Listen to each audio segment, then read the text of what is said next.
Good afternoon. We're going to have a discussion about nature as a solution for climate change. We have 6 speakers invited. My name is Juliana Ribeiro. I am from the Boticário Group Foundation. It's a non-governmental organization from Brazil. We also have Hugo Guarnacci. He's from European Commission. Edoardo Croci from IEFE. He's going to introduce himself a little in more detail. André Ferretti, who is representing another Brazilian NGO called SPVS. Adel Abdouli from APAL, agency from Tunisia. And Brandon Youngman from the World Bank. Welcome, Brandon. So I'm going to invite Edoardo to introduce the other panelists a little bit.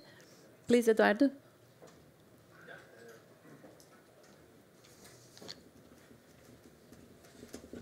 Thank you, Juliana. We are very glad to co-organize this event, the Boticario Group and SPVS from Brazil and IEFE Bocconi University from Italy. We think that this side event can be very useful in order to evaluate the possibility to use nature-based solutions for climate adaptation. And we will start with a framework, more a theoretical framework about how to evaluate nature-based solutions. And then we will have Hugo Guarnacci, Policy Officer from European Commission, from the DG Environment in charge of nature-based solutions for Europe, who will speak about the European approach, and then some specific local cases from different areas, from Tunisia, from Brazil, and finally we will have the World Bank with Brandon Youngman, who is in charge of this topic for the World Bank, and also for the World Bank is becoming a very relevant topic, who will speak about his approach. He is also committed to another event at the same time, so we thank him if he will have to jump back and forth from another room close to here. So I think we can start, and I leave the floor to Juliana. Thank you.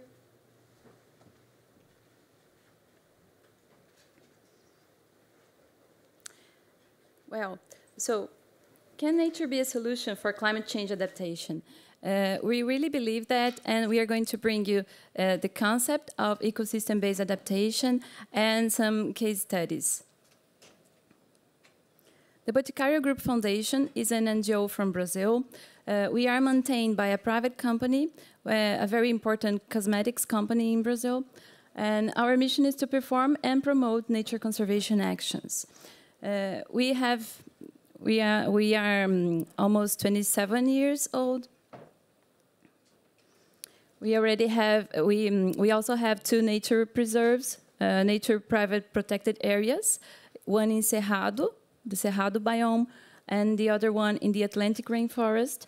Those are very threatened areas in Brazil.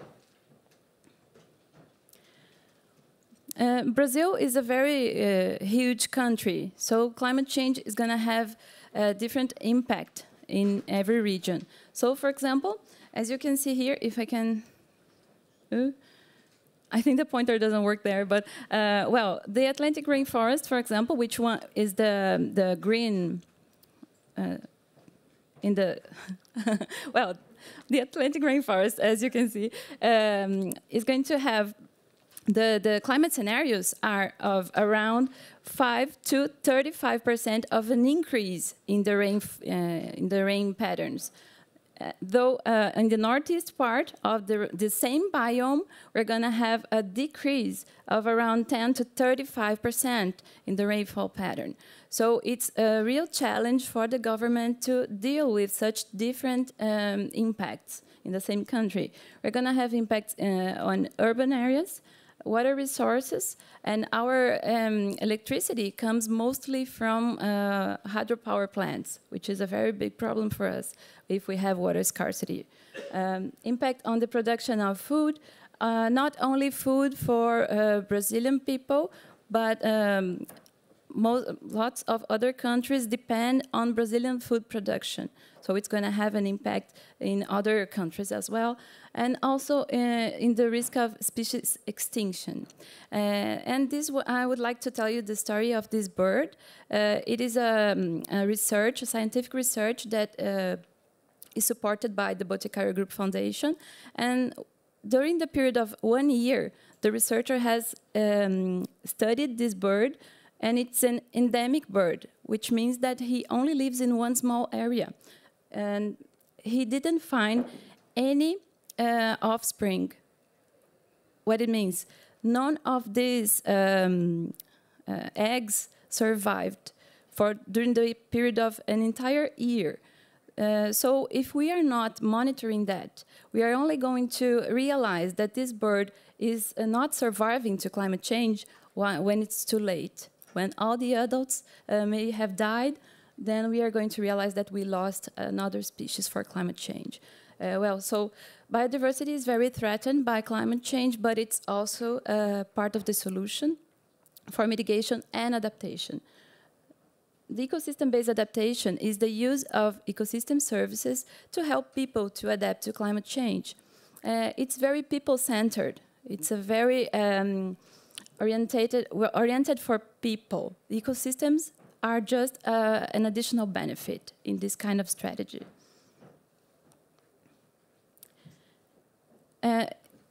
Adaptation strategies always come with benefits. It's always better to have adaptation strategies than to do nothing, right?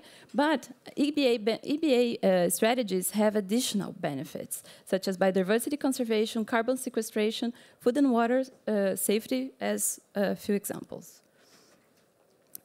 We have conducted a study in Brazil to bring this concept, and our objective with this study was to influence decision makers.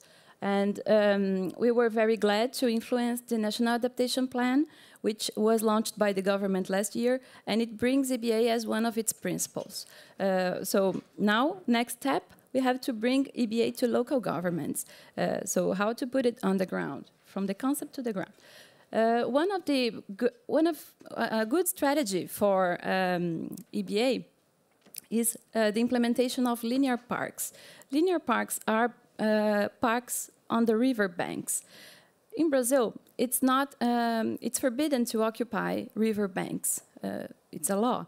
But unfortunately, sometimes they are occupied. So if you implement a linear park on the riverbank, you are avoiding irregular occupancy, and you are also bringing people closer to nature. The riverbank is respected, and people have contact with nature, and infrastructure is safe. So this first picture is an example of a park in the city where I come from, Curitiba, and it's after a very intense rain, it gets completely flooded. And after a few hours, the water will go to the river, people will go back to the park, and it's not a problem, right? But if instead you had houses, or if you had a hospital, if you had schools, so we're talking about people's safety, right? This is an example of a linear park in Curitiba. Another one, and in this one, I would like to remark here that this was financed by the French Agency for Development. The city of Curitiba requested for a project finance, and as a counterparty, the agency requested the implementation of a park. And here I would like to mention how important it is for financing institutions to introduce this kind of counterparties or requests, because sometimes cities are not, sometimes they don't know how to do it, and sometimes they don't know that it's even possible.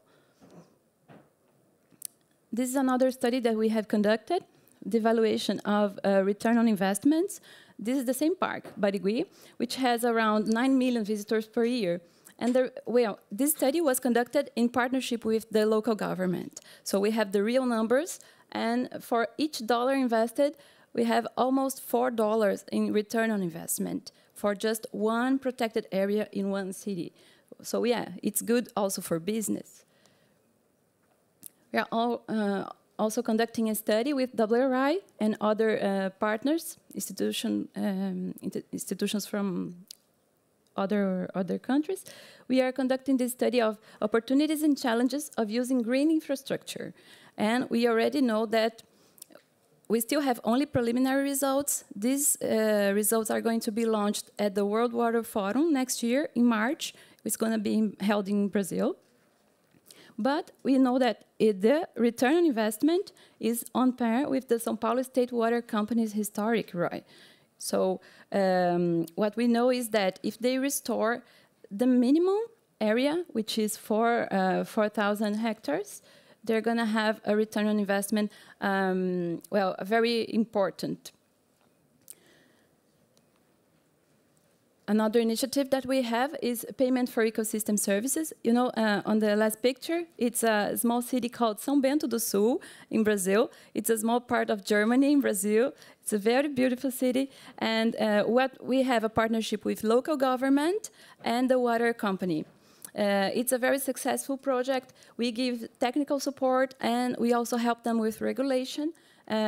We are running Invest, which is a system for modeling and identifying the better areas to implement the project and to have a better return for the water company.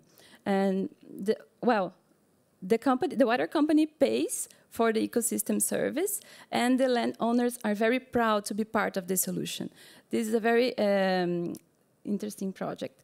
We also had a call for case studies to identify what other organizations were doing in Brazil. We have received 90 proposals, 90 case studies. We had a committee of experts to analyze all of the case studies that we have received, and we chose 15. This publication is going to be a special edition of P22, which is a publication specialized in sustainability matters in Brazil, very important publication. It's gonna be launched on December. Yeah. So we have some interesting things to.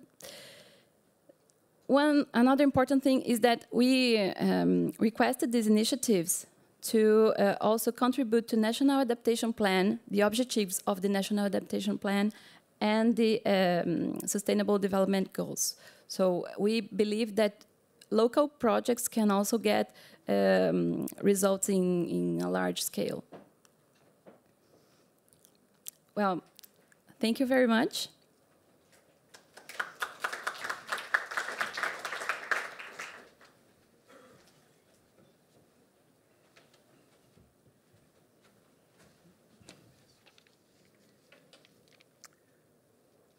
So again, my name is Edoardo Croci. I work at Bocconi University in Milan on urban sustainability and in this period in particular on nature-based solutions. I'm also part of the UN Sustainable Development Solution Network as member of the thematic group of Goal 11 on cities. Now we can start with the first slide. Is there? Thank you. Well, I start with a general framework. As you know, natural capital delivers several services to human well-being, and in particular, a wide range of services are called ecosystem services, which make life possible. In literature, normally you find 4 kinds of these services. Provisioning, like food and wood. Normally you have markets for this kind of services. Regulating, like water regulation cycles.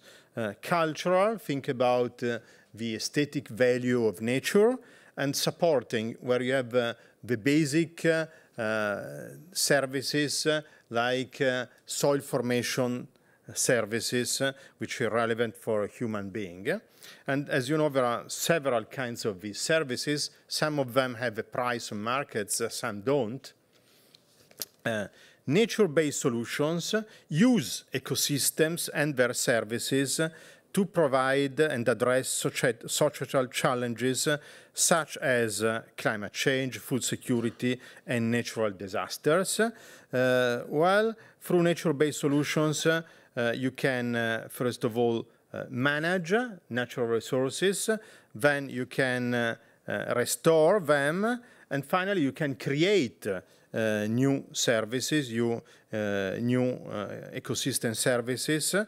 So there are different steps, and these can be true at different levels. You can have nature-based solutions at global, national or local level. We are now talking in particular about nature-based solutions and ecosystem services at the urban level, at the local level. Here you can see just a few pictures regarding examples in different cities in Europe and also out of Europe. Some of them concern very small interventions, some regard wider interventions from green walls to green corridors to river streams to other examples like urban forests or green roofs or areas which you can use as temporary flooding areas. So there are various applications of nature-based solutions in cities worldwide. And what is interesting is that green infrastructures delivering ecosystem services are very useful for both mitigation and adaptation.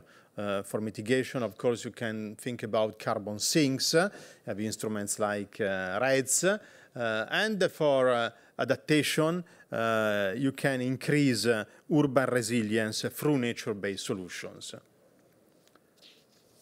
In particular, talking about adaptation, resilience can be increased providing reliable access to energy, water, and sanitation, but then you can also have effects at the city level regarding the reduction of the heat island effect, reduction in air pollution, and flooding. So really there are multiple benefits at the city level using nature-based solutions. And of course there are several impacts regarding these multiple benefits regarding a variety of sectors and of areas in cities. And what is relevant to maintain and to increase the stock of nature in cities, you need an evaluation framework, something which can help to evaluate the monetary value of the benefits generated by all these ecosystems in different areas.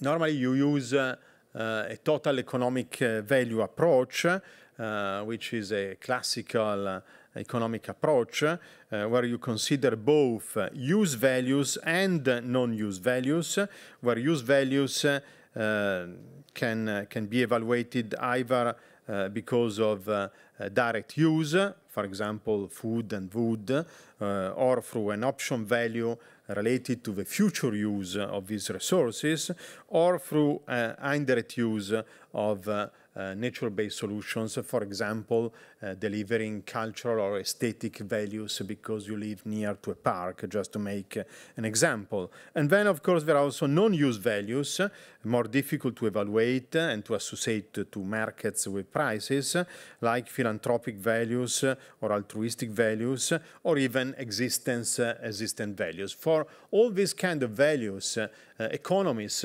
found different methods to evaluate and provide a monetary value to nature-based solutions and the services they deliver.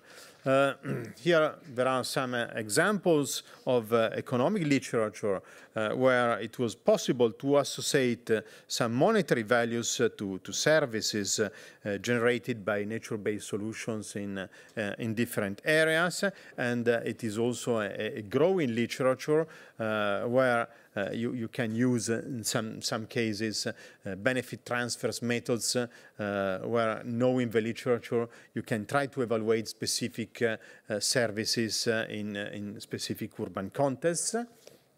And moreover, it is very important the so-called insurance value of nature-based solutions, which means normally if you look at the bottom part, you have the output value, the value attached to direct ecosystem services and their benefits, but it is even more important the upper part, which is the insurance value, where you have the capacity to maintain and sustain a flow of benefits by the existence of nature-based solutions. And if the natural environment degrades, the capacity of nature to provide these benefits is reduced, and of course you can have substantial risks and substantial damages to affecting several services.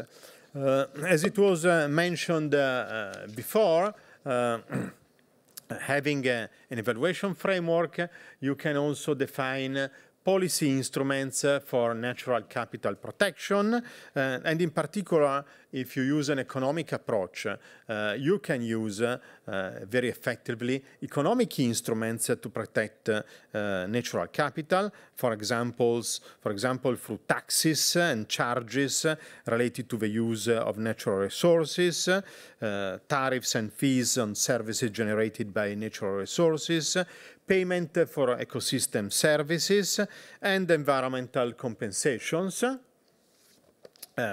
As an example, payment for ecosystem services, which is a very promising approach to protect and enhance nature. You can think about public PES, where government agencies actually pay the resource owners of nature, natural assets providing ecosystem services in exchange of sustainable management of these resources.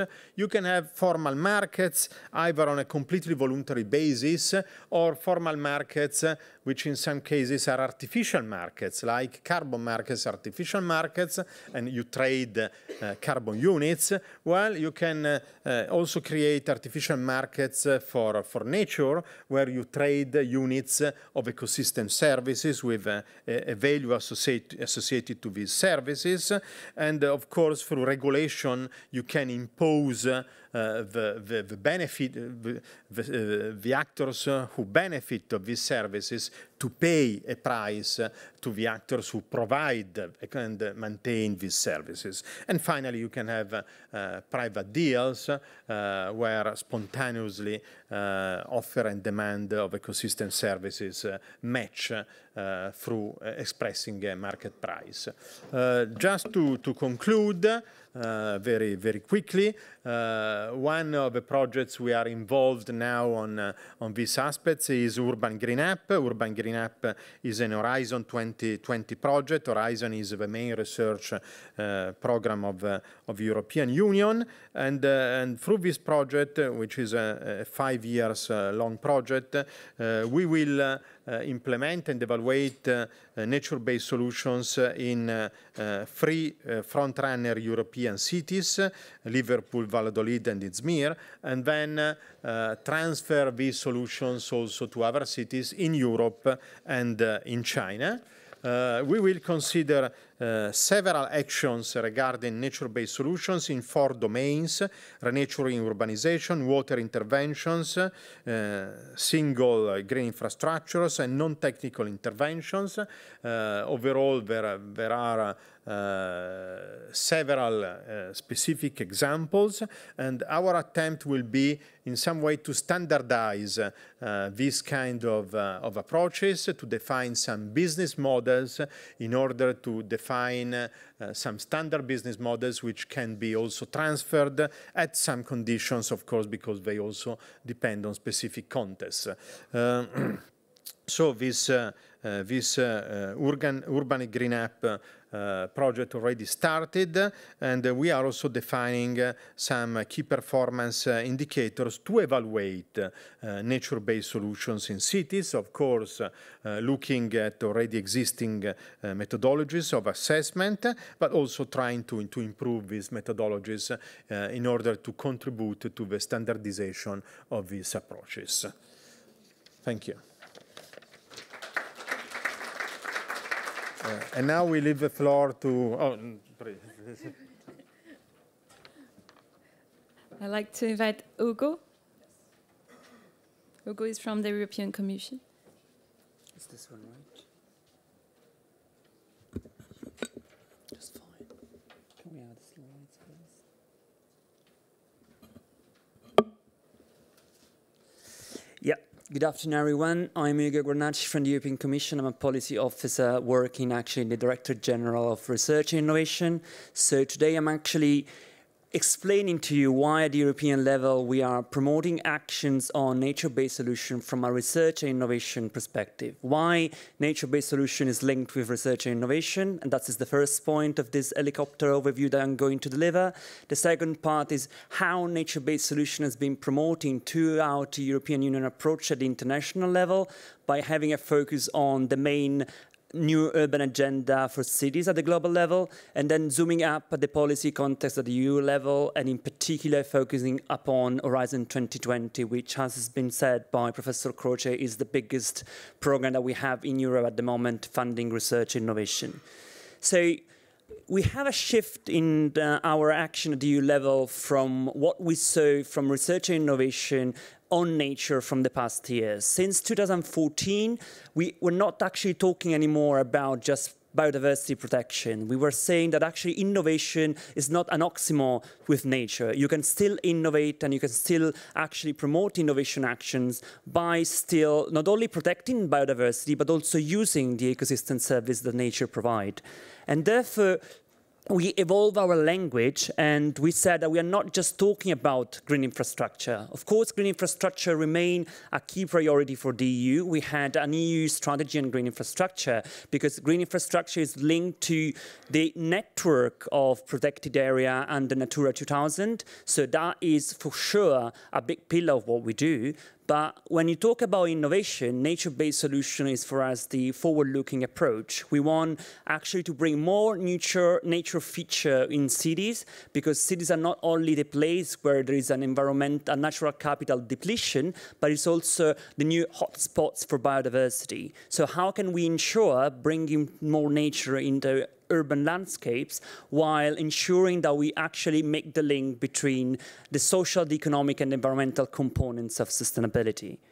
So we took this challenge and we actually were looking at example of how different European cities from all the 28 member states were doing action on cities, and we were able to see that actually they were not just tackling the natural component of the sustainability approach. They were actually doing nature-based solution according to all the SDG action, because you can still promote sustainable education by bringing more kind of action of kids, for example, educating them on how to use and how to live with nature. You can promote sustainable urban landscape by showing and providing evidence on how they could benefit on health and well-being are peculiar for innovative urban design. And you can also promote nature-based solution in conjunction with action on poverty and social cohesion, because there are lots of studies that demonstrate that investing in nature is actually important to reduce crime and security costs. So, and that is well summed up in the action that we launched in June this year, the EU Action Plan on Nature, People and the Economy. And our first Vice President Timmermans made it clear, you cannot have in Europe a sustainable society which does not protect the natural capital. And we actually pushed that link a bit further because we wanted, and I'm very proud that I was part of the EU delegation in Quito last year where we were discussing the new urban agenda for the future on cities, and we managed to have a full paragraph dedicated to science, research, and innovation as a means of implementation for sustainable cities, and we put nature-based solution in the declaration as one of the innovation possibility together with digital, technological, and social innovation. So nature-based solution in the new urban agenda at the global level, it's instrumental not only to foster environmental resilience, but also to address the other two pillars of this agenda, namely, ending poverty and ensuring prosperity. And what we did at the international level is very well reflected also at the European level. Indeed, at the European level, we have an urban agenda for the EU, which relies on three main pillars: better regulation, better funding, and better knowledge. And I want to underline the better knowledge because every time that we're talking about nature-based solution, better knowledge, in particular data, is crucial.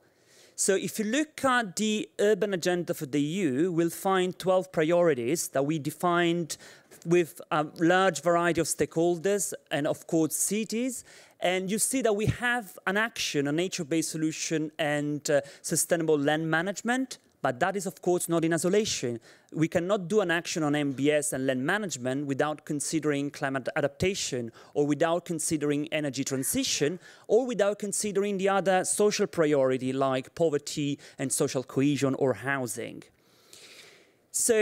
And another key action that we have at the European level when you talk about urban resilience is, of course, the EU strategy on adaptation. And there, again, it's not by chance that you have a pillar on better information. And we created a global platform, which is Climate Adapt, relies on lots of examples coming from Europe.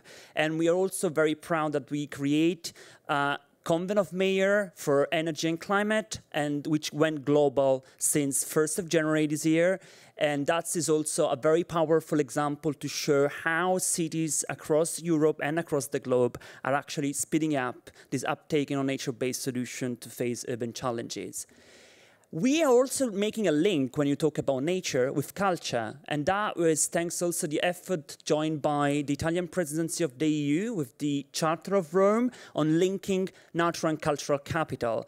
And next year, EU is launching a year on cultural heritage, about sharing heritage, and we're talking a lot about natural landscapes as key part of the heritage that we have. And this is the same approach that was launched also by UNESCO, that last year in Quito launched the Cultural Urban Future that made the same link. So we are aligned between the EU and the international level.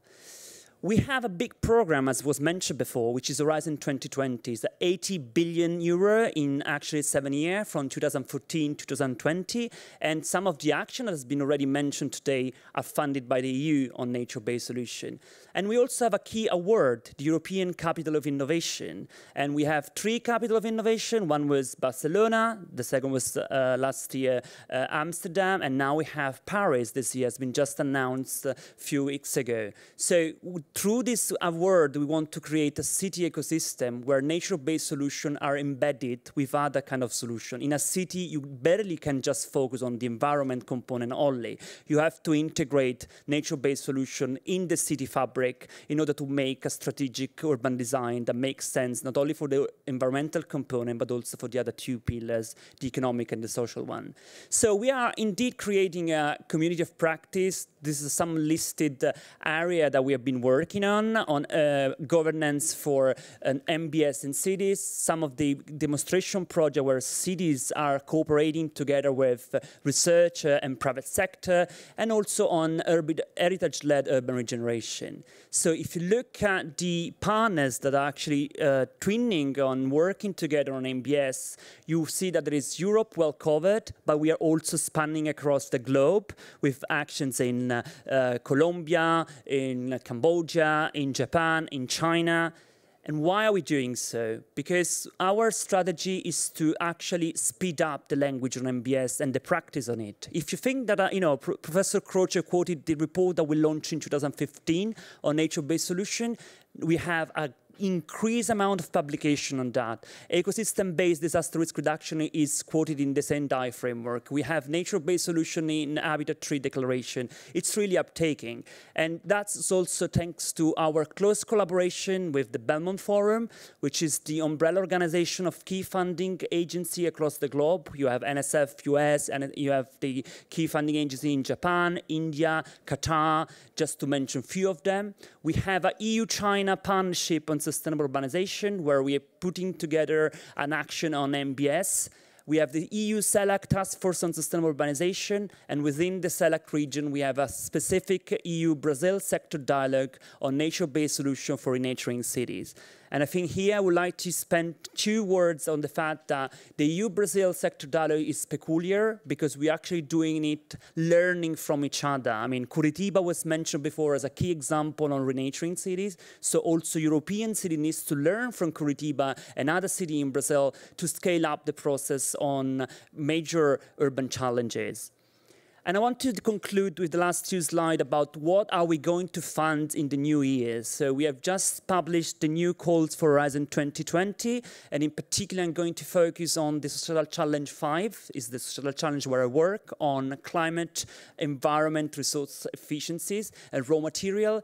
And there we're tackling 2 main objectives, the Paris Agreement, of course, so how do research and innovation on nature-based solutions contribute to both climate mitigation and adaptation goals, and of course, the SDGs. And the last slide gives you an overview on how we're going to foster the innovation action, so the demonstration projects on nature-based solution. We will have still the EU-China, EU-CELAC cooperation on evaluating ecosystem services in both these regions, so in both China and Latin America. We will have a key action for 2018 on regenerative cities, how nature-based solution can be embedded in circular models, and how can we put together the design practice, so innovative urban designing, and how much of that innovation will be taken up from nature-based solution? How can we make, for example, public space more greener, and how can you design them not only for one group of people, like say disabled people, but for a variety of groups? And that is a big challenge, which will be reflected in the 2019 call on how nature-based solution will be integrated with more technological solution to foster health and well-being in cities. And last but not least, how nature-based solution will be embedded with the cultural heritage to make historic center more vital. I hope that you enjoyed this very broad helicopter overview, and if you have more questions, I'm happy to answer them during the panel discussion. Thank you very much.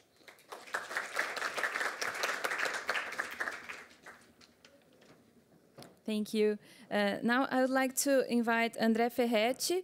He's representing the NGO SPVS, as the director, Clovis Borges, couldn't come to Bonn. Please, André.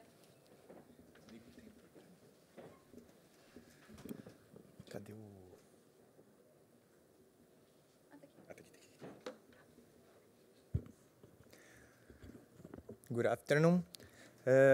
I will present a little bit about the case of SPVS in Brazil. SPVS is a local NGO founded in 1984, and the NGO has 2 preserves in the coast, in Paraná coast, between São Paulo and Curitiba, about 18,000 hectares, and they are working with local people, with the companies, and they have about 50 people that from the region that work in these reserves, and but I'm here to talk about the work that they have in urban areas in Curitiba. They have a lot of programs and projects related to nature conservation, and here we are talking about the urban biodiversity program. This is Curitiba and the Iguaçu and the Barigui Park. Juliana showed some evaluation that Boticário Group Foundation did in that area. And Curitiba is a city about, all the metropolitan area have about 3 million people. And this is the Curitiba in South Brazil, near to the coast, near to São Paulo. And in Curitiba, we have some problems with climate change, and the idea is prevent these problems with nature conservation. And what they are doing is trying to increase the numbers of protected areas, and working with companies and with the city of Curitiba to engage more people in the conservation of that areas.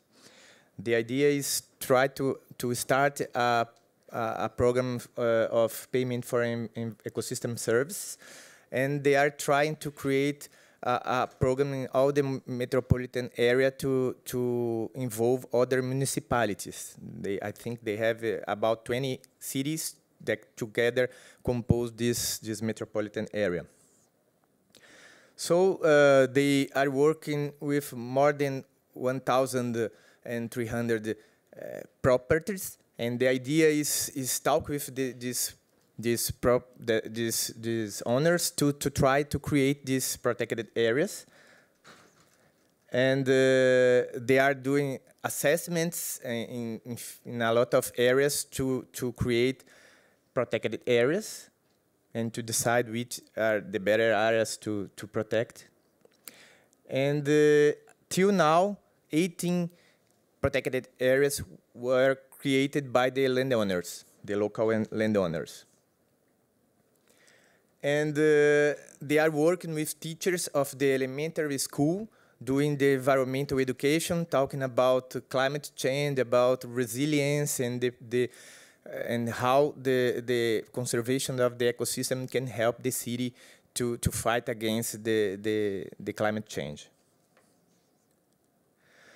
And now they have an association of landowners, and the idea is to stimulate more conserving activities and creation of protected areas. And these are the people that do this work in the field. So thank you very much.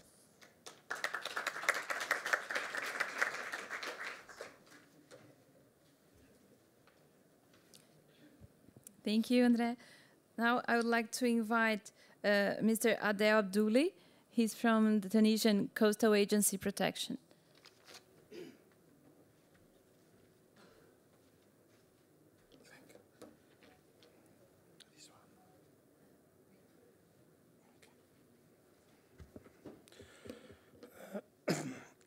I am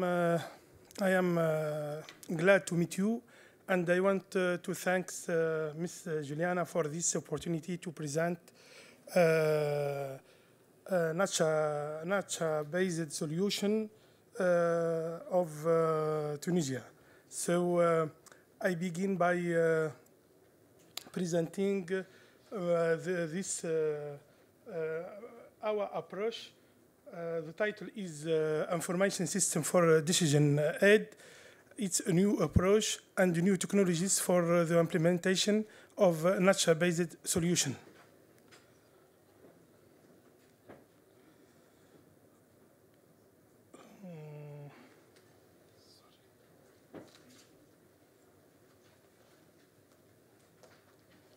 Okay, thank you.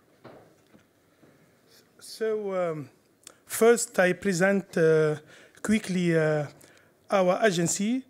It's a public institution mandated with the task of implementation the state policy in the field of coastal protection.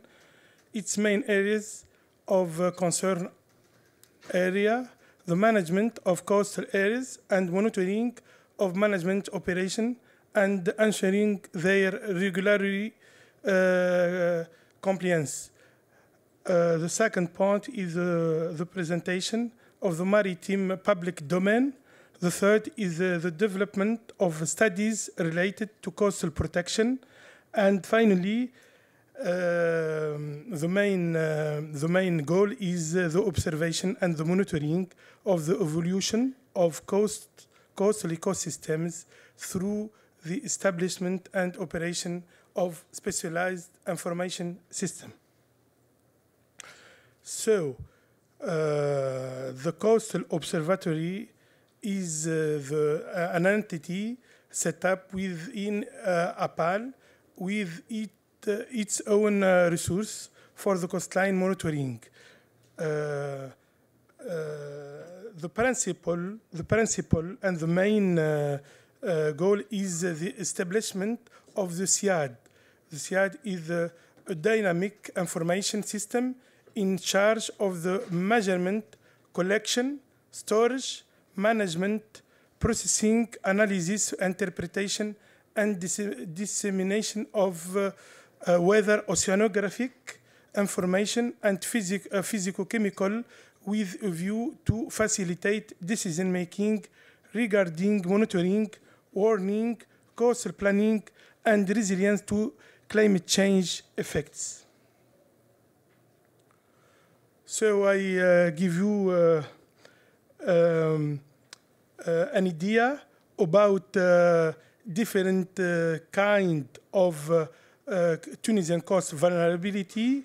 The first is the submersion vulnerability, like you see along the coastline of Tunisia. We have the area of submersial effects due to sea level rise. So here I present the numbers and statistics about different classification of vulnerability due to sea level rise. Like here we have three categories of sensitive and threats of the coast due to submersion. The second alias or is the erosion, coastal and the marine erosion. Like you see, there is different statistics and numbers of state of Tunisian coast. We have three kinds of states. We have eroding beach, and we have stable beach, and we have progressive state of beach. Like in our right, you have the map of the spatial distribution of the state of the coast. In red, we have the eroding beach that we have the number of 28% of the beach is eroded. Here we have the state of the wetland, coastal wetland, due to the submersion. Like you see, we have the extension of the area of the wetlands due to the sea level rise. But our coastline is characterized by very rich ecosystems. The first is the dunes. We have different kinds of dunes that they have important role to adapt to climate change.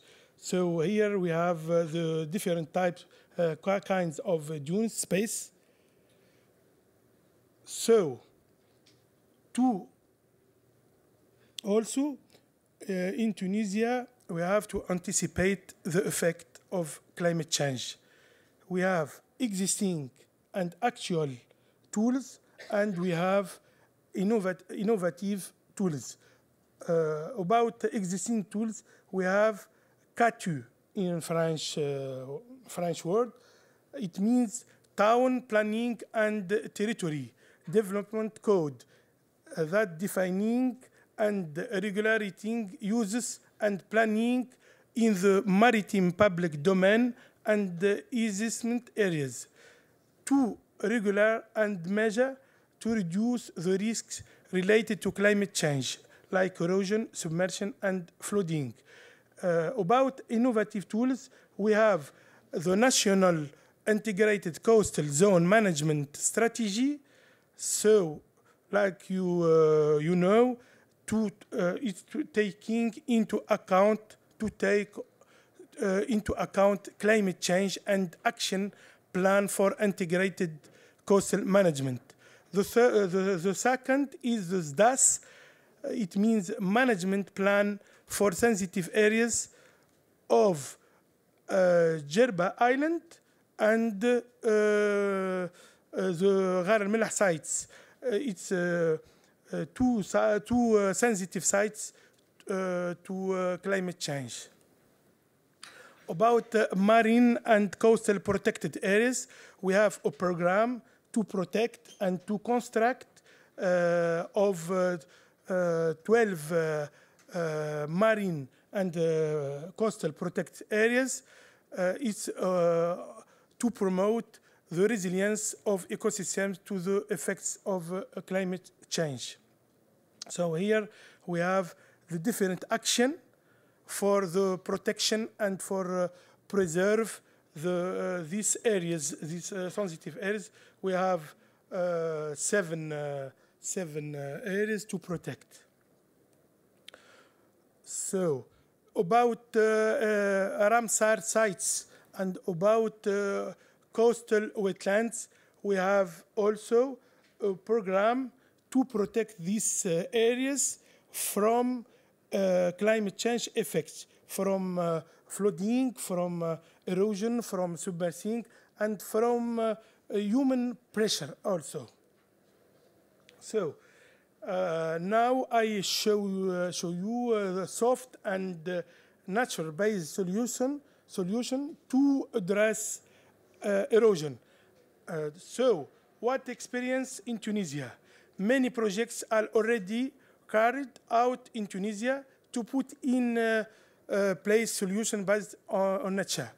So we have creation of marine and coastal protected areas. We have restoration of coastal wetlands to manage floods, biodiversity, etc.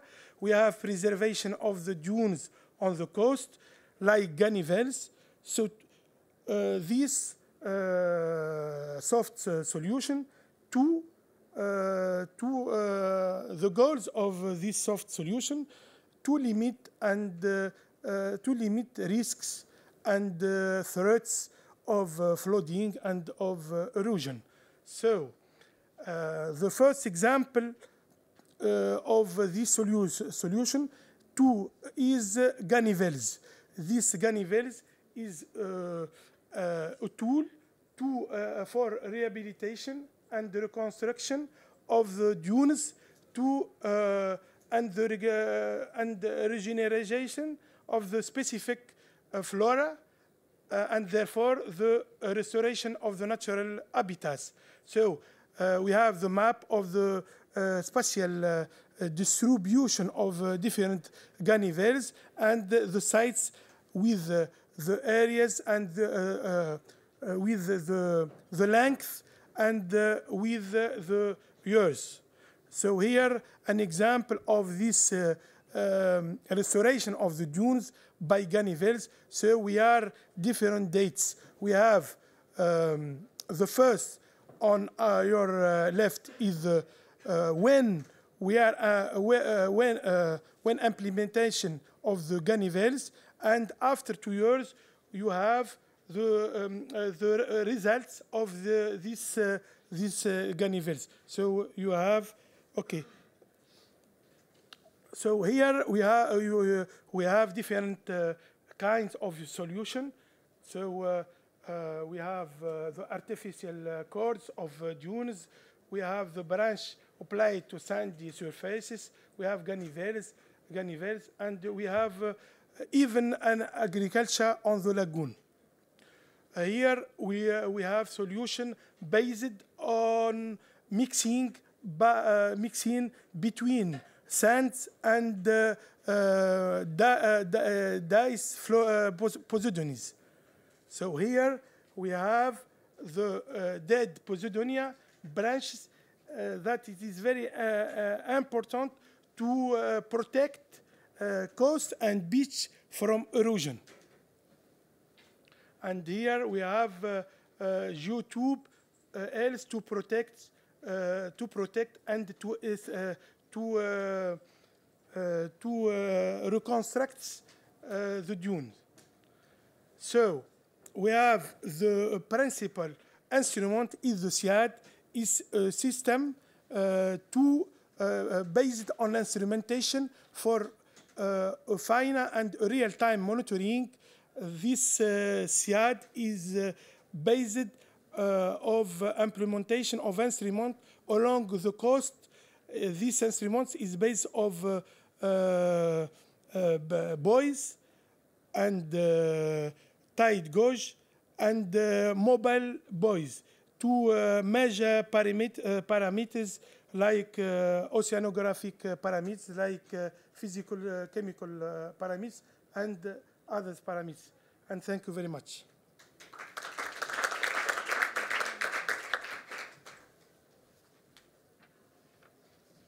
Thank you, Mr. Adel.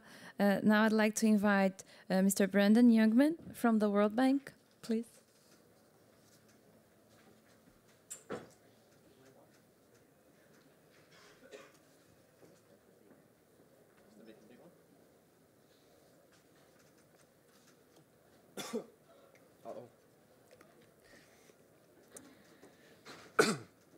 That's not a good start.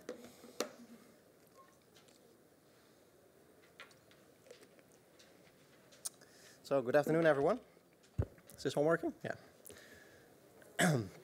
So my name is Brandon Youngman. I'm with the World Bank in Washington, D.C. in a team called the GFDRR. I feel like Theresa May on that speech she gave a while ago. She was just coughing through all the speech.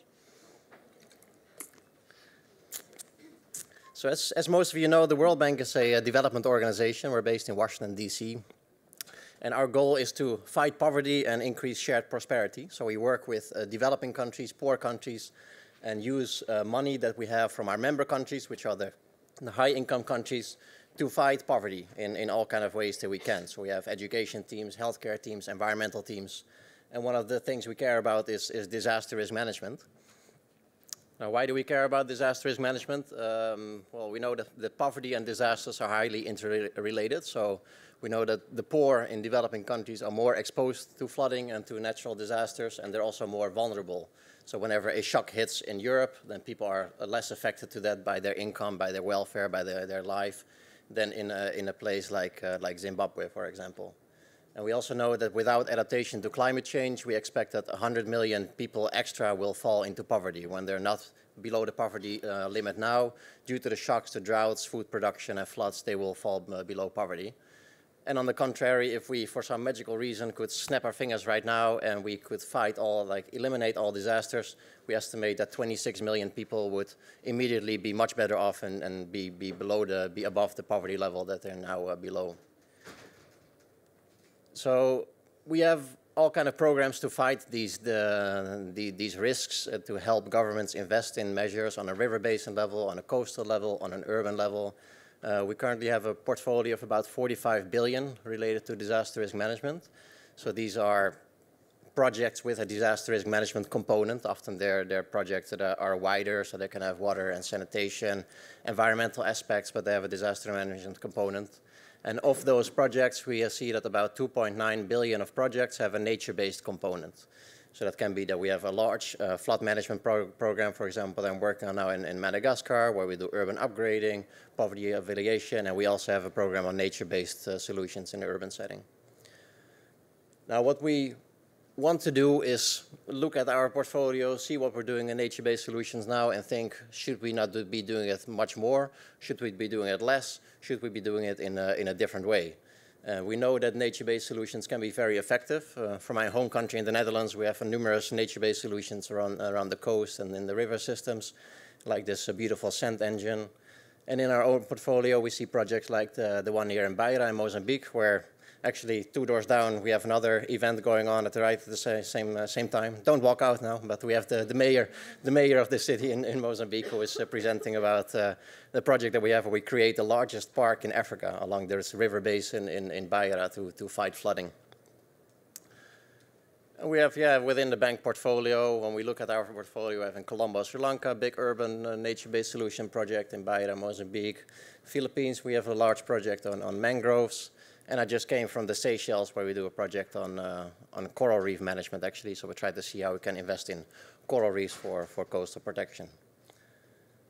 And we know, from the previous presentations, I won't repeat all of this, we have huge environmental benefits, potentially for fisheries, for tourism, recreation, healthcare. So this is all great, right? So the question is then, why are we not doing only nature-based solutions everywhere in the world? Are we sometimes maybe expecting miracles? And we have researchers which are we ourselves, we have NGOs telling us mangroves can be nature's shield against typhoons and tsunamis. Can they, really? If we have a tsunami coming our way, would we prefer to have a mangrove between us and the coast, or do we prefer to have a big dike? You know? There can be places where we want to have nature-based solutions, but there's also definitely problems where, like issues where we cannot implement them, where we have a city rapidly expanding on the coast, there's no space, you have to build a wall. But when do you want to build a wall? When can you use nature-based solutions? How do we make those decisions? And how do we prove to governments in developing countries that nature-based solutions are a good investment? Why should they spend $100 million in mangroves and not in education, not in healthcare, and not in agricultural practices? So we see a couple of hurdles for upscaling nature-based solutions in development work. And one is bridging knowledge gaps, like how do we do these assessments, how we prove that a nature-based solution can be applied here on the long term, how can it be effective? How can we compare them to the gray solutions that we know much better?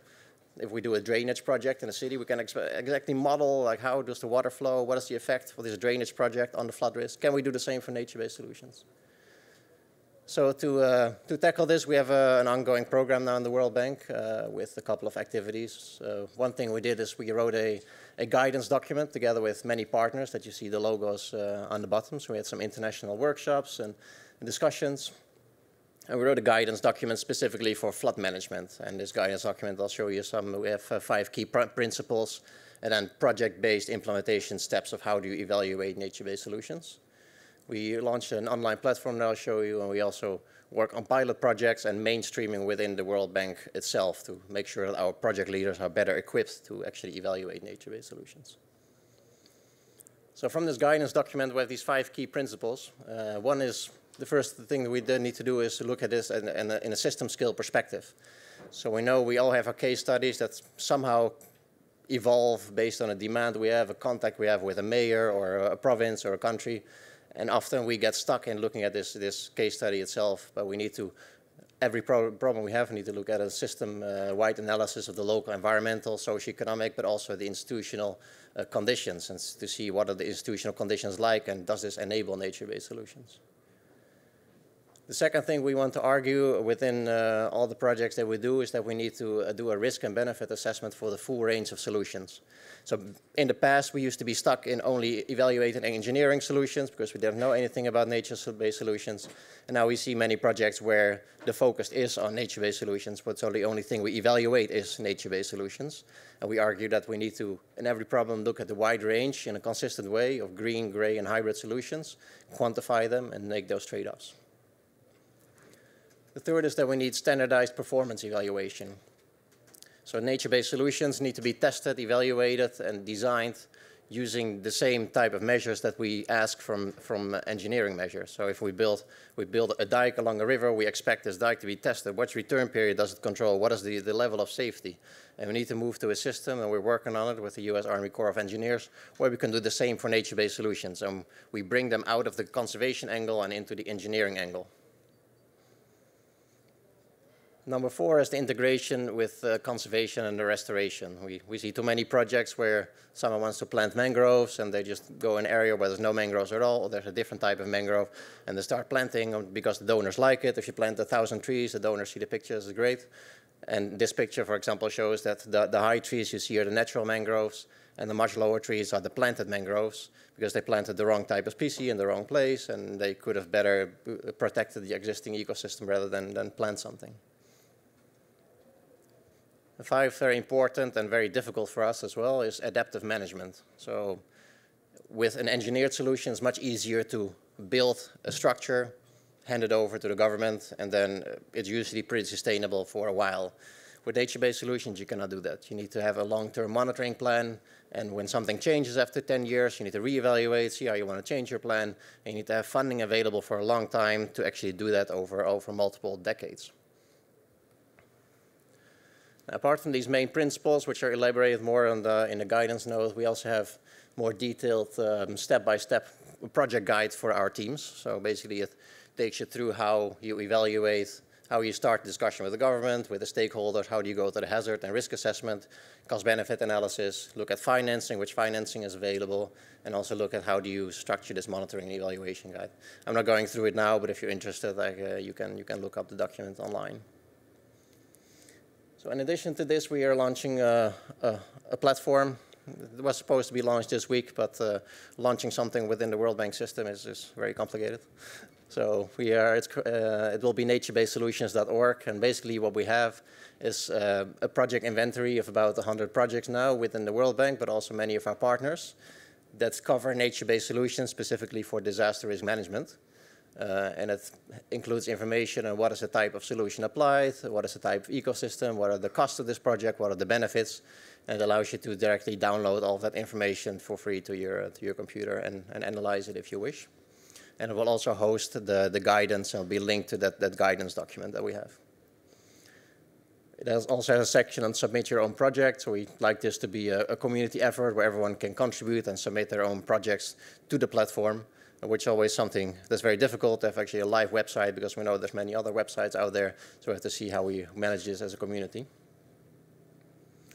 Now within the bank, how you want to move forward with this is, the first thing we need to do is mainstream the use of nature-based solutions in our disaster management portfolio. So as I said, we have many teams in every continent. We do about $40 billion in investments over the last 5 years.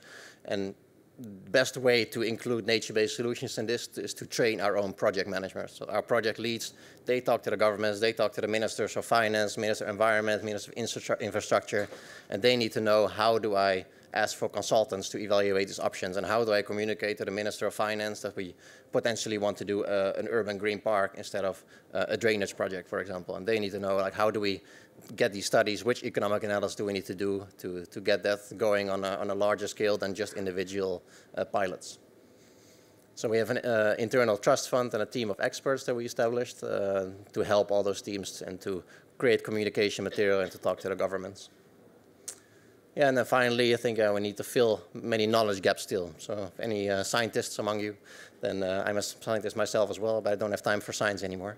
But we still need to really look at this effectiveness of green versus gray versus hybrid solutions. How far can we get into this?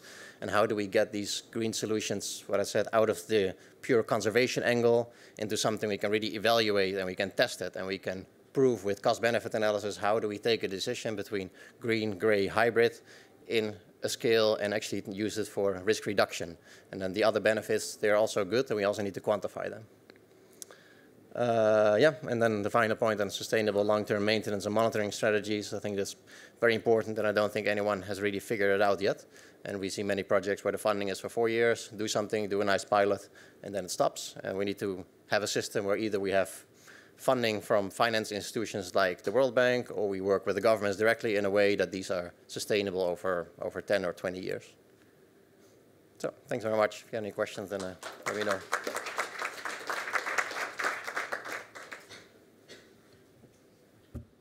Thank you.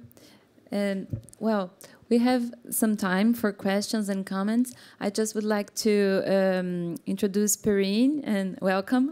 Perrine is from the Natural Capital Protocol, and she came to discuss a little bit with our project that we have together. So Perrine, if you want to be the first one. Well, thank you. I was not expecting that, but thanks. I'm with the Natural Capital Project. Just let's. Thank you. thanks, Juliana, and great panel. It was really great to see this diversity of institutions from NGOs and academia and financial institutions. So I work with Stanford University and the Natural Capital Project on the Climate-Wise and World Resources Institute project that Juliana mentioned.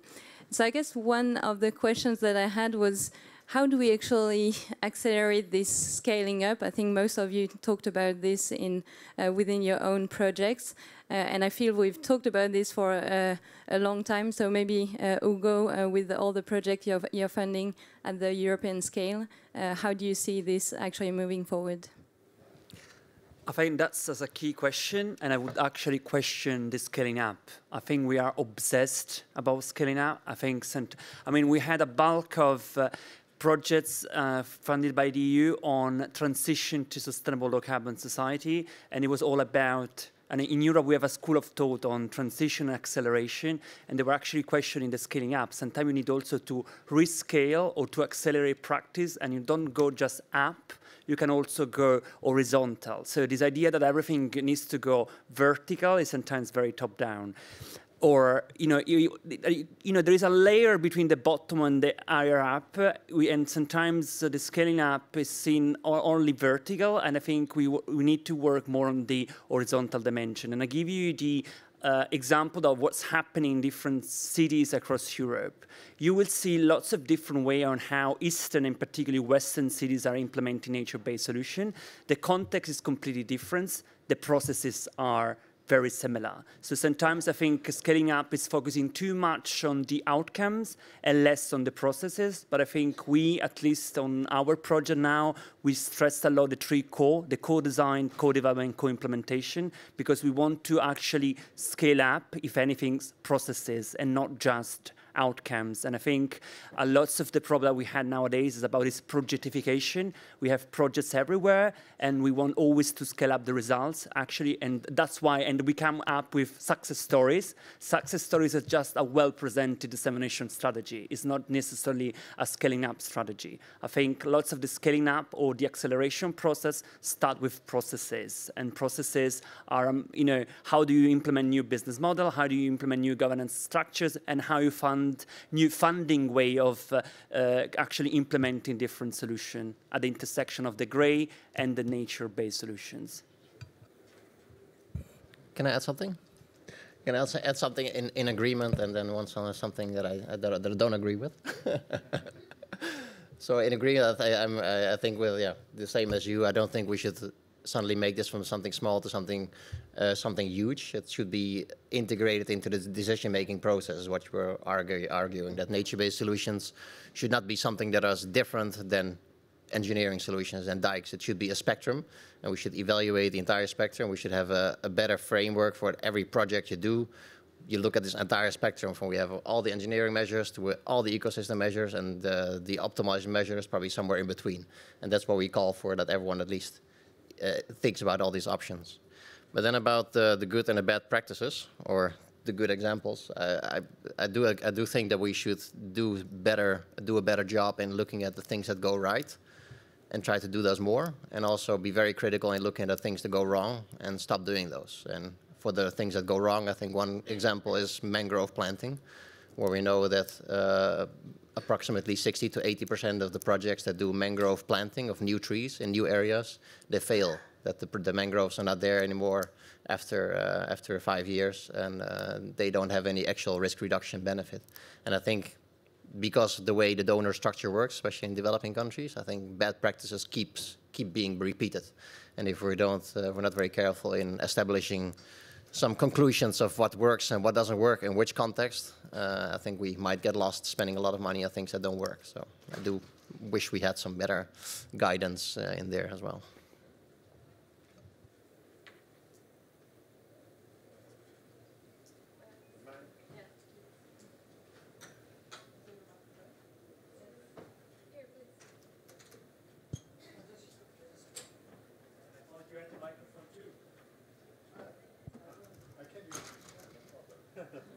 Hi, this is Gabriela Merla from Colina. This is a question for the World Bank from Jarnin. I can't pronounce correctly your name. if I was a government, after the presentation you gave, which was very illustrative, I would say like, I think that if it is uncertainty, I have to be thinking an investment on long term, and I don't know what is going to happen, and I have to study, and I have an urgency for resilience in my community. I'm betting for the gray infrastructure. Is there something to say about the green now? I mean, in terms of, you are, I'm not a government, but if you are trying to convince me, thank you. I'm sorry if my presentation was too critical. I tried to like balance it a little bit with all the positive talk about green infrastructure, but I think like also in our guidance document, I mean, there's very good cases for nature-based solutions, and I think in almost everything we do, when you do something that is totally gray, it's usually not the right solution. I think the best solution is somewhere in between. We also have many cases. I work on a project in Suriname on the coast where gray solutions, the government wants a dike. So they call the World Bank, we say we want the coastal embankment. And 2 donors before paid for a coastal embankment, and every time it got eroded away, and the only thing you need to do there, you should do there, is expand the mangrove forest that is there, and protect it, and protect the existing mangrove forest, and make sure that that doesn't erode away anymore, and then move some people who live there to another place and try to make it into a wetland or something. So there's definitely, I think there's situations where gray doesn't work and green is the only option. There's situations where green doesn't work and gray is the only options. And I think in many things that we do, we need to look for these hybrid approaches. What we offer is a certain degree of security, like flood risk reduction, but we have all the benefits that we can get from recreation of urban parks. And the example in Beira that I mentioned in Mozambique, which is a huge project, has that combination where we do partly drainage work, partly dikes, and then we create what I said, like the biggest park that in Africa is currently planned. So I definitely think that the co-benefits are very important, and nature protection, and we need to do more nature-based solutions, which is why we are working on this, and we're trying to mainstream it. But at the same time, we need to be critical, and we shouldn't think that the nature is always the solution to the problem, and we need to be realistic in like what we can offer. So I think the reality is somewhere in between. Not very satisfied. I'd like to make a comment on this. We have conducted a study, as I told you in the presentation, and here by your side, and you can find QR code for the study. We have more than 100 case studies of EBA projects around the world. Some of them show exactly this, that you have to, sometimes we have to use gray infrastructure. We're not saying that green infrastructure is a miracle for the answer for everything, but as it's cheaper and brings additional benefits, it should be used whenever possible. And of course, sometimes you're gonna have to make like a hybrid solution. Just to finish, I agree with the green, but I think the perspective and the approach that the World Bank and international organizations should, with my opinion, that is not experts like you, is that countries that are with a very risky situation, they should be now able to identify which are the green elements that are covering now, that they should be protecting, because it's better to protect and to enhance than create from nothing. Yeah, exactly. Yeah, so I think that's the key, to protect existing infrastructure, and same with the mangroves, to protect existing mangrove forest is often much more effective than trying to plant them where there was nothing. And something we're especially on the urban agenda, which I think we should link much more to the EU. It's good that the EU is coming to Washington in 2 weeks. Because when we work in Africa, we know that the majority of the infrastructure still needs to be built. So the majority of the cities in 20 years, there'll be much more city now than there was ever was before. So now to look at where these cities should expand and which green elements you can protect and how they offer benefits to flood management and to other ecosystem services is the most effective way. So I agree with that. And at the same time, when talking to governments, it's quite easy often to convince them that having a green city, taking them to other countries, taking them to Europe to see what a green city looks like, or what are the benefits it provide, is usually quite compelling. And for them, it's a good argument to tell their Ministry of Finance again, look, we want to develop this green city. It was beautiful. We have tourism, recreation, more benefits. So there's definitely ways to sell it to the government as well.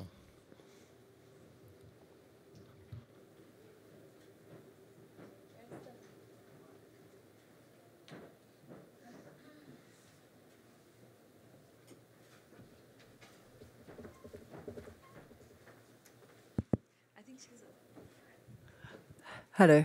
My name's Judy Soul from Mother Channel Internet Television and Cape Town TV for the Southern Africa. And I actually came to this event because I've been interviewing so many people who say that the real solution is to let nature do what it does best. It's just take your hands off it. But of course, the taking your hands off it part is the difficult part to accommodate because there's so many people trying to make a living further up rivers, in the case of mangrove swamps, or people who are creating poisons or atmospheric heating gases. So that isn't the sort of thing that you can imagine creating a project that could actually handle. But I was wondering whether it would ever be possible in any of the funding proposals that are put forward to you. I tried to get them to lay off when the West Coast rock lobster stocks in the Western Cape, which is the south part of Africa, when they reached 3.1% of pristine. I actually sued the minister because, on behalf of the people of South Africa, because she allowed the big boys to go in and disregarded her scientific work group. Because she said, oh no, we can carry on the same quotas, we can carry on bashing at these poor old crayfish that they were diminishing. The thing was, they kept on saying it's the work, that there's so many subsistence people. They pretended it was the subsistence people and the little artisanal fishermen who would be damaged if they were taken off the work. And meanwhile, they only make a little bit out of it anyway. So I said, no, well, that's all right. You can just, when in our court case, we actually asked for the mechanical big boys to be suspended for a while. Now, the problem was, if we could have got some kind of funding for those suspended people, they would have all put their voices behind us as well. Instead, they were crying, oh, no, please don't stop us. So I was wondering if quite often that is the issue, that people fight against you producing a project that if they had laid off, then now they're on red listed, they're probably going to be commercially extinct, at least probably properly extinct shortly. But if we had managed to get some kind of subsistence for those people who earn pittance, it would have only been actually $20 million to keep those people alive for the 5 to 8 years of suspension, that whole bunch of them. I mean, that's such a small price to pay to lay off. And they might have been able to suspend then if they hadn't had that big excuse. They pretended it was the suspension people. Is that the kind of thing that World Banks or any other sort of funding mechanisms would be prepared to do? Because in the end, it's nature does do its own solutions if you can just take people away from the problem, from damaging all the time. Should we take another couple of questions and have a final answer? 2 or 3 very quick questions. Yes, we only have 5 minutes, so if you can just... Thank you. My name is Melissa Mallega. I'm from Chile. My question is very, very concise. It's for André. I was wondering, what are the instruments or incentives that you have in your legal system in Brazil to incentivize people, private owners, to protect their land? Because I saw in your presentation there is a lot of private protection in Curitiba, and I was wondering if you have some instruments in your legal systems. Thank you. Should we take another couple and then you answer? Hi, my name is Marmore from the United Nations University here in Bonn, and I have 2 questions, very concise. One is for Mr. Jongeman. Regarding your last slide, is the World Bank also financing research to answer these questions? We know that they do many short-term consultancies, but long-term research is funded as well, or through the Global Facility Disaster Risk Reduction. And also for Mr. Ferrati, because the SPVS is one NGO that is historically only doing conservation. What are the incentives for you to go to a more people-centered and nature evaluation kind of projects? Thanks. Last question and then very quick answers. Okay, I have a really small question for you, Edoardo. You talked about how we could measure, give monetary value to ecosystem services. My question is how you can give that value and who sets the price, and how do we take into account future generations into the price? Because if we leave it to the market, the free market, we know what happens to it.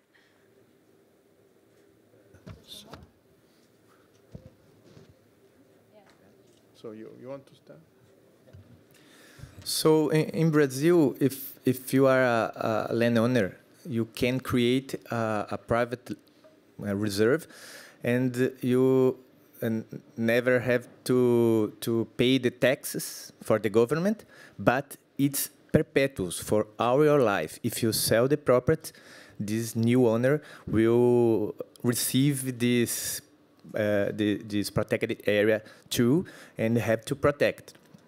But in Curitiba, the municipality create a local law where people from the metropolitan area can sell rights for construction for the companies and the construction companies in the city. So the potential to construct that will not be used because now the area start to be a private reserve can be sold by other people in the city, and this money can help the landowners to improve the conservation in the area. And what SPVS is doing now in urban areas with people is showing that protected areas can bring advantage for all the people that live in the city too. They have a lot of programs in the countryside, and with this program, the idea is to stimulate protected areas inside the metropolitan area. This is the idea. Okay, very quickly, there are several ways in economics and environmental economics to evaluate ecosystem services. In some situations, you have markets. Think about wood, of course. In some other cases, you want to measure the value of a park, for example. Well, you can evaluate the value of another good like real estate, like buildings close to a park, and see what is the increase of the value of those buildings compared to a similar situation without no park. Or you can estimate the availability to pay of people, and have different techniques to measure this availability to pay a given price. Of course, it is not something easy. There are several ways, but there is some literature, and it's going to be more standardized, but we can talk about it later. Yeah, quickly to your question, I think it's what I really like about your comment is the conflict, and that relates to what I was saying before. I think I agree with the World Bank approach that we need to understand what works, but we also need to understand what create conflicts, and what create conflicts is always linked to how do you use nature. And for what we saw, I mean, we do not want to create a success stories of eco-chic neighborhood in European cities. European cities are made by different users of nature, and nowadays, for example, for the migrants and refugees, we would like to understand how, for example, we can use nature to decrease the social cohesion impacts. And there are certain cities that are doing that for well-being and health. For example, Copenhagen is putting a strategy on therapy garden, and they will tell you that not each garden is a therapy garden. So there are ways that you can use nature to also address certain specific societal challenges linked to the needs of different citizens groups. Yeah, just also briefly to your question on two sides. One thing that we want to explore more is how do we create this value chain. So if we have an urban park that creates value because people want to live next to it and they enjoy the park, and how can we involve communities also to maintain those green elements in a way that they benefit from it and that it doesn't get degraded. And we have some innovative approaches on drainage as well, where we have a system called Adopt a Drain, where local families can adopt a part of the drainage and they promise to keep it clean and they're kind of responsible for that. And we want to see if that also maybe works for the parks. Another part on that as well is what often we see with nature-based solutions, where the biggest risk is not in the project itself, but it's in things that come externally and need to be managed by other agencies. For example, on coral reefs, we do a couple of projects on coral reef farming, coral reef restoration, And that works very well. So you can have a land-based farm, you can plant new corals, but the biggest threat to those corals is what comes down the river from agricultural nutrients and from sewage from the cities. So if you want to make a nature-based solution work, you also need to work with agriculture. You also need to work with the wastewater from the city and the solid waste. So you need to integrate, combine those communities and those ministries and those decisions. And then on the financing of research, the World Bank doesn't finance long-term research programs like the European Commission does, but we have specific research questions that need to be answered, and often this is within the time frame of a year or something like that. So there are international calls for studies on the World Bank page, and for example, something we just did is a big study in the Philippines on the economic value of the mangroves and how expanded mangroves could lead to like risk reduction, poverty alleviation, and so there's specific cases where we have a question from the government and we need to do research to get the answers to those questions. Same with the coral reefs in the Seychelles, and but it's not enough, for example, to pay for PhD funding or something like that. It's more like short-term targeted research questions. Juliana, your conclusion to this very interesting session? Yes, well, I am very grateful for all these great panelists that we had, and also for you for coming and for your time. We are going to be at your disposal if you want to have more questions, because unfortunately our time is over. Thank you very much.